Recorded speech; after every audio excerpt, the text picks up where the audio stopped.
Welcome to DNA Media and Entertainment once again, and we are at 24th Delhi Book Fair organized by Bengal Association. আর আমাদের সাথে আছে RJ Roy. RJ Roy is a very renowned name, and everybody knows Roy. Hi Roy, how are you? I'm doing fine. Thank you so much. How are you? I'm good. আর আজকে তুমি এসছো তোমার শব্দবাজি নিয়ে, correct? শব্দবাজি নিয়ে yes এই প্রথমবার দিল্লিতে আসা শব্দবাজি নিয়ে প্রথমবার দিল্লিতে এসছো, great. So how is the experience?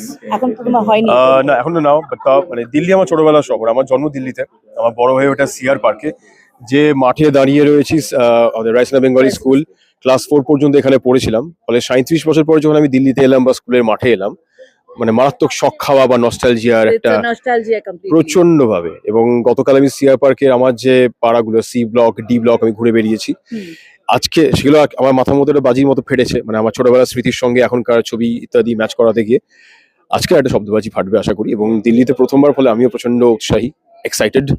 দেখা যাক কেমন হয়। আর খানিকক্ষণই আমরা শব্দবাজি ইভেন্টটা দেখবো, তারপরে অফকোর্স আমরা আবার রয়ের সাথে কথা বলবো। How is the audience? নিশ্চয়ই এন্টায়ার ভিউ ফিডব্যাক, বিকজ এখানকার দিল্লির অডিয়েন্সটাও ফার্স্ট টাইম এটা এক্সপিরিয়েন্স করবে।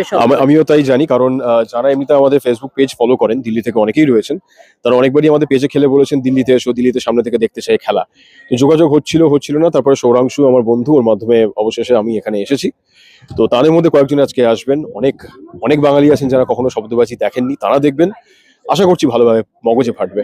একটু কুইকলি একটু আমাদের অডিয়েন্সকে একটু বোঝাও যে শব্দবাজি বলতে কি বোঝানো হচ্ছে। শব্দবাজি মানে হচ্ছে বাংলা শব্দের মজার কিছু খেলা। ইংলিশ ওয়ার্ড গেমস অনেক রয়েছে, কিন্তু তার মতো বাংলা শব্দের খেলা একটু কমই আছে। ভারতীয়রা স্পেল বি বা ইন্টারন্যাশনালি স্পেল বি সম্পর্কে আমরা যতটা জানি, ওয়ার্ড গেমস খানিকটা কম জানি আমরা। তো টিপিক্যাল ওয়ার্ড গেমস বলতে লোকে জাম্বল, স্ক্র্যাম্বল, ক্রসওয়ার্ড এগুলো জেনে থাকি আমরা, কিন্তু তার বাইরেও ইংরেজিতেই অন্তত 30-40 রকমের রয়েছে। বাংলাতেও অনেক রকম 40-50 রকমের খেলা আছে বা তৈরি করেছি আমি। তারই একটা বুটিক, তারই একটা কালেকশন, তারই একটা বুকে বলা যেতে পারে হচ্ছে শব্দবাজি। তো ওয়ার্ড গেমস দেখতে হবে, বাংলা শব্দ চিনতে হবে, এই হচ্ছে খেলা। তো আমরা ইংলিশে যেমন তুমি বললে স্ক্র্যাম্বলস, এরকম ক্রসওয়ার্ড, জাম্বল, ক্রসওয়ার্ডস वगैरह এগুলো সব অনেক রয়েছে, কিন্তু বাংলা নিয়ে তুমি কেন ওয়াই ইউ চোজ? কারণটা হলো যে প্রথমত আমি ইংলিশ ওয়ার্ড গেমস প্রচুর খেলতাম আমার ছোটবেলায়, 20-21 বছর বয়স ওরকম সময় নাগাদ দিয়ে। ওই সময় মনে হলো যে ইংলিশে প্রচুর আছে, বাংলায় কি আছে। খোঁজ করে দেখলাম খুব বেশি নেই। নিজের মতো করে এগুলো ট্রান্সলেট করতে আমি শুরু করি বা ক্রিয়েট করতে শুরু করি ইংরেজি থেকে বাংলাতে।